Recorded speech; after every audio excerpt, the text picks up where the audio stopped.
Hi குட்டீஸ். ஒரு காட்டில் ஒரு சிங்கம் வசித்தது. அது வயதான கிழசிங்கம். இப்போதெல்லாம் அந்த சிங்கத்தால் வேகமாக ஓட முடிவதில்லை. நாள்கள் செல்ல செல்ல ஓடியாடி விளையாடுவது கடினமான செயலாயிற்று. ஒரு நாள் இரை தேடி காட்டில் இங்கும் அங்கும் சுற்றி அலைந்து கொண்டிருந்த சிங்கம் ஒரு குகையை கண்டது. ஏதாவது விலங்கு இங்கு தங்கியிருக்க கூடும் என்று எண்ணியவாறு மெதுவாக அதனுள் நுழைந்தது. உள்ளே ஒரு பிராணியும் இல்லை. நான் உள்ளே ஒளிந்து கொண்டு விலங்கு வருவதற்காக காத்திருப்பேன் என்று நினைத்தது.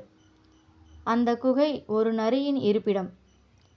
ஒவ்வொரு நாளும் நரி உணவு தேட வெளியே சென்று மாலையில் குகைக்கு வந்து இளைப்பாற்றும். அன்று மாலை உணவு உண்ட பிறகு தான் வசிக்கும் இடம் நோக்கி நரி செல்ல ஆரம்பித்தது.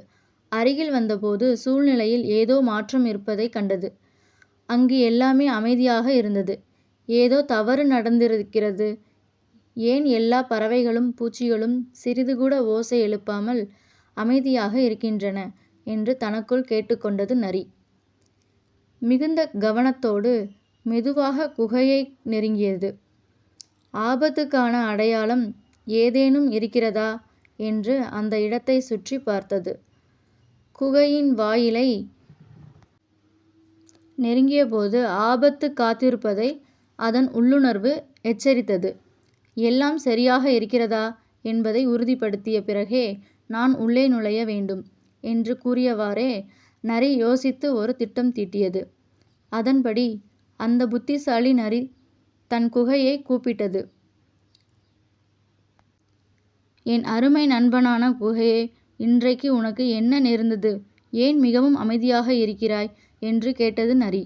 நரியின் குரல் குகையின் உள்ளே எதிரொலித்தது. பசியை இதற்கு மேலும் தாங்க முடியாத சிங்கம் தனக்குள், நான் உள்ளே இருப்பதால் தான் இந்த குகை அமைதியாக இருக்கிறது. நான் உள்ளே இருப்பதை நரி தொடர்ந்து கொள்வதற்கு முன்னால் நான் ஏதாவது செய்தாக வேண்டுமே என்று எண்ணியது. மறுபடியும் நரி தொடர்ந்து பேசியது.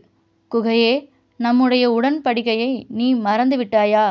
நான் வீடு திரும்பும்போது நீ என்னை வரவேற்க வேண்டுமே என்று சாமர்த்தியமாக ஒரு கேள்வியை எழுப்பியது நரி.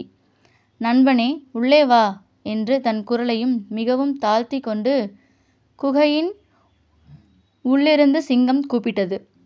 வெளியே சிங்கத்தின் குரலை கேட்டதும் பறவைகள் கத்தியவாறு அங்கிருந்து பறந்து சென்றன. நரியின் உடல் அச்சத்தால் நடுங்கியது. பசியால் துடித்த சிங்கம் தன் மீது பாய்ந்து கொன்று தின்பதற்கு முன்னால் தன் உயிரை காப்பாற்றிக் கொள்ள நரி அங்கிருந்து ஓட்டம் பிடித்தது. குகைக்குள் நரி நுழையும் என்று சிங்கம் காத்திருந்தது. நீண்ட நேரம் கழிந்த பின்னரும் நரி வரவில்லை. தான் முட்டாளாகப்பட்டதை பிறகு சிங்கம் உணர்ந்து கொண்டது.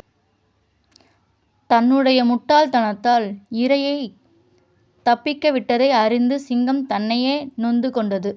நீதி. புத்தி இல்லாதவனுக்கு எல்லாமே சிக்கல்தான்.